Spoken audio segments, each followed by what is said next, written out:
और देखिए, ज्यादा जानकारी के साथ आप देख सकते हैं इस वक्त मेरे साथ मेरे वरिष्ठ सहयोगी संजीव त्रिवेदी जुड़ गए हैं। संजीव, पहलगाम हमले के बाद से जिस तरह का रुख असदुद्दीन ओवैसी का रहा है, उनके बयानों को लेकर उनको लगातार सराहा जा रहा है। अब अंतर्राष्ट्रीय स्तर पर भी किस तरह से पाकिस्तान को धो रहे हैं, तमाम जो मूवमेंट्स को यहां पर सामने लाकर हर पल पर, चाहे कुवैत हो, बहरीन हो, वहां पर किस तरह से पाकिस्तान का जो असली चेहरा है टेररिज्म को लेकर, उसकी क्या रणनीति, उसका क्या मकसद है, उसको देश के सामने रख रहे हैं। यह देखिए, ऑपरेशन सिंदूर के बाद ये जरूरी था कि एक प्रोपेगेंडा की कोशिश जो पाकिस्तान कर रहा है और दुनिया के तमाम मुल्कों में वो ये संदेश फैलाना चाहता है कि कश्मीर के सवाल पर ये लड़ाई हुई थी और हमने कश्मीर के लिए लड़ा। ये तमाम बातें जो थी वो ऐसी बातें थी जिनका सच उद्घाटित किया जाना जरूरी था। और ऐसे में ये जो प्रतिनिधिमंडल हमारे गए हैं, दुनिया के विभिन्न मुल्कों में 33 देशों में गए हैं, उसमें असदुद्दीन ओवैसी ग्रुप नंबर 1 में है, जिसका नेतृत्व कर रहे हैं बैजंत पांडा।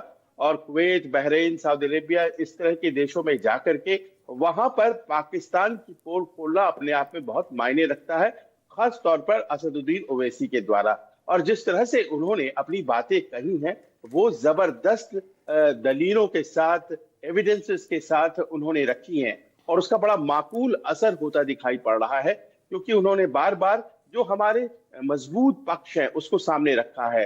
हमारे देश में पाकिस्तान जैसे मुल्कों से ज्यादा मुसलमान रहते हैं और वो हमें मुसलमान होने का पाठ न पढ़ाएं। उन्होंने बार बार इस बात को कहा है कि जो कुरानिक वर्सेस हैं उसमें जो बातें लिखी गई हैं उससे अलहदा काम करता है पाकिस्तान। और ऐसे में वो जाहिर है कि वो फॉलो नहीं कर रहा है ईमान को, जिस तरह से भारत के मुसलमान कर रहे हैं। और इस तरह की बातें जो हैं वो उन मुल्कों में जाकर कर रहे हैं जो कि इस्लामी मुल्के हैं, तो इसका ज्यादा असर हो रहा है। और पाकिस्तान के खिलाफ स्टैंड लेने के लिए कुरैश हमेशा से ओवैसी जाने गए थे। वो पढ़े लिखे व्यक्ति हैं, उन्होंने बैरिस्ट्री की पढ़ाई की है और उनकी बातों में एक दम है, एक वजन है, और उसका फायदा भारत को कम से कम इस पूरे प्रयास में जरूर मिलता दिखाई पड़ रहा है। जी बिल्कुल, आपने सही कहा। बतौर सबूतों के साथ, प्रमाण के साथ जो पोल खोल यहां पाकिस्तान की हो रही है, खास तौर से बतौर बीइंग अ मुस्लिम चेहरा असदुद्दीन ओवैसी की तरफ से ये तमाम बातें करना और अंतर्राष्ट्रीय स्तर पर करना। यहां पर जो एक इंसिडेंट का जिक्र भी कर रहे हैं, जो 2019 की चाइनीज वॉर एक्सरसाइज की जो वो तस्वीर पेश करते हुए यहां पर नजर आ रहे थे, उसका भी जिक्र किया है यहां पर असदुद्दीन ओवैसी ने। यहाँ देखिए कितनी ज्यादा खोखलापन है पाकिस्तान के इस्टेब्लिशमेंट में कि उन्होंने एक ऐसी तस्वीर पेश कर दी। और वो पेश किसके द्वारा की गई? वो पेश पाकिस्तान के प्रधानमंत्री के द्वारा पेश की गई। किसे? तो वो एक फैसिलिटेशन समारोह जैसा था जिसमें कि फील्ड मार्शल बन गए हैं आसिम मुनीर, खुद से खुद को प्रमोशन दिया है। तो वहां पर उन्होंने उनके सम्मान में उन्हें तस्वीर देनी चाहिए। और सोचिए, पाकिस्तान का प्रधानमंत्री क्या इतनी बड़ी गलती कर सकता है कि वो चाइना की तस्वीर है, साल 2019 की तस्वीर है, और उसे ही अपनी तस्वीर बना करके उसे फ्रेम करा करके उन्होंने दे दिया।